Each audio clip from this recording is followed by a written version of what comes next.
Mia checked into the Crestwood Hotel with an excited smile and a backpack slung over her shoulder with her video camera in hand. She was exactly where she wanted to be, at the entrance of the Crestwood Hotel, known for its most infamous room, room 217. She'd heard the stories, of course. People said the room was haunted, cursed. They warned that guests never lasted a full night, leaving just as dawn crested the horizon, pale and trembling. Staff avoided the room entirely, leaving it untouched and uncleaned. Some of the older employees whispered that it had been that way since the hotel's founding, cursed before its first door opened to the public. "Your room is ready, Ms. Thompson?" The receptionist's voice was polite, but her hand hovered just above the bell as though she could ward Mia off with a final warning. Mia grinned. "Perfect! You got me room 217, right?" The receptionist froze, her face a blank mask as her eyes flickered with something between concern and pity. "Yes. Room 217, the room you requested. Are you sure you don't want to reconsider?" Mia rolled her eyes and gave a reassuring laugh. "Don't worry, I'm here for my blog. It'll be a great story. Just a night, and then I'm out of your hair. Trust me, nothing's going to scare me off." With a resigned sigh, the receptionist handed Mia the heavy brass key. "Just call if you need anything." Mia took her time ascending to the second floor, her excitement mounting as she reached the worn wooden door at the end of the hallway. Her camera was already recording, capturing her first moments with the infamous room 217. The brass key turned with a reluctant creak, and the door swung open.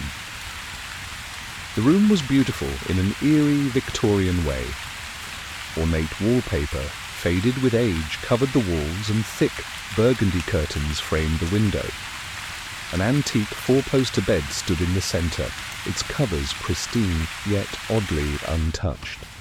Dust floated lazily in the air, stirred only by the faint draft sneaking in through a crack in the window. But the air was thick, heavy. It smelled faintly of smoke, though no one had smoked in that hotel for decades.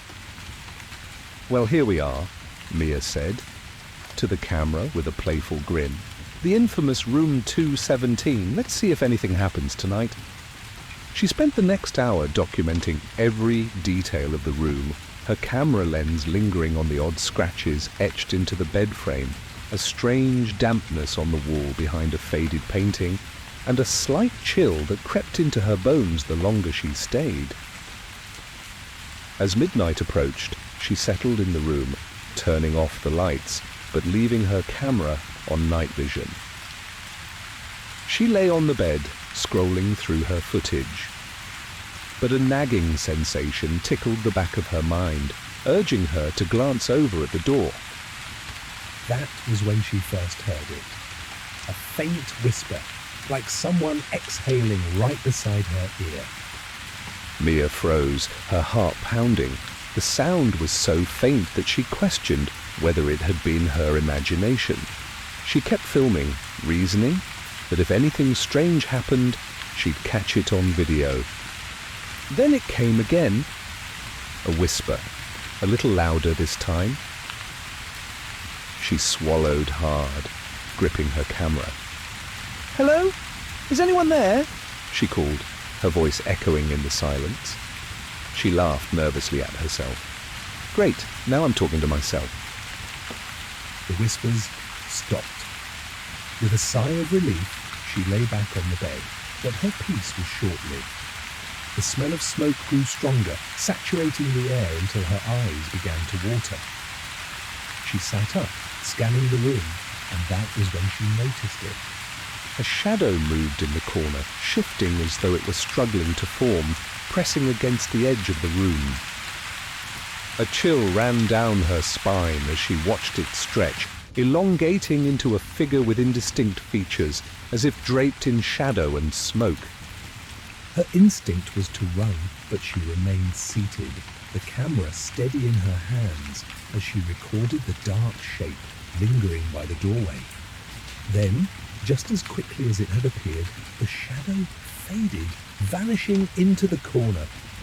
Heart racing, Mia backed up, pressing herself against the bed frame.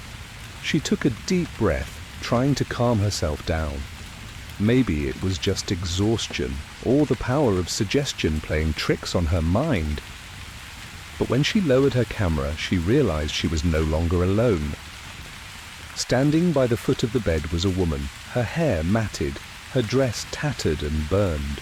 Her skin was a mottled grey, as if it had been scorched and then left to rot.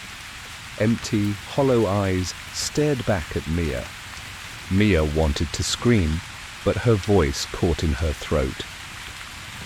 The woman moved closer, her steps slow and deliberate. You don't belong here, she whispered, her voice barely more than a hiss. They never should have let you in. Mia scrambled back, knocking her camera to the floor. Who are you? She stammered, though every fibre of her being was screaming for her to leave the room. The figure tilted her head, her lips curling into a twisted smile. Once I was a guest, just like you, but I never left. A chill crept over Mia's skin as she remembered the stories. Guests who stayed in room 217 and were never seen again. I just wanted to make a video, Mia whispered, inching toward the door. I didn't mean any harm. The woman laughed, a sound like splintering wood and cracking bone. They all say that. But once you're here forever. Desperate, Mia lunged for the door, her fingers closing around the cold brass handle. But when she turned it, the door wouldn't budge. She tugged harder, her heart hammering in her chest, but the door remained locked, as though the room itself were holding her hostage. A scream caught in her throat as the lights began to flicker. Shadows danced across the walls, growing darker and darker until they consumed the room entirely. And in that darkness, Mia felt them, hands, cold and skeletal, wrapping around her wrists and ankles, pulling her back, away from the door, into the suffocating black. As her vision blurred, she saw her camera lying on the floor, the little red light still blinking, capturing every horrifying moment. The next morning, the hotel staff found room 217 empty. The bed was made, the air still and silent, save for the faint smell of smoke lingering in the air.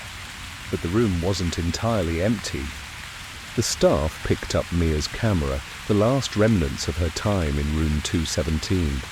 They turned it on, hoping to find some explanation. And there, in the grainy footage, they saw her. A shadow in the corner, a figure sitting on the bed, staring back through hollow, lifeless eyes. The footage ended abruptly, the camera's battery drained, leaving the final lingering shot of Mia's face, distorted, twisted in horror, as though captured in the last seconds before she was swallowed whole. And if one were to listen carefully, just as the footage ended, they might hear the faintest whisper from the depths of the empty room, the echo of a voice forever trapped within its walls. Welcome to room 217.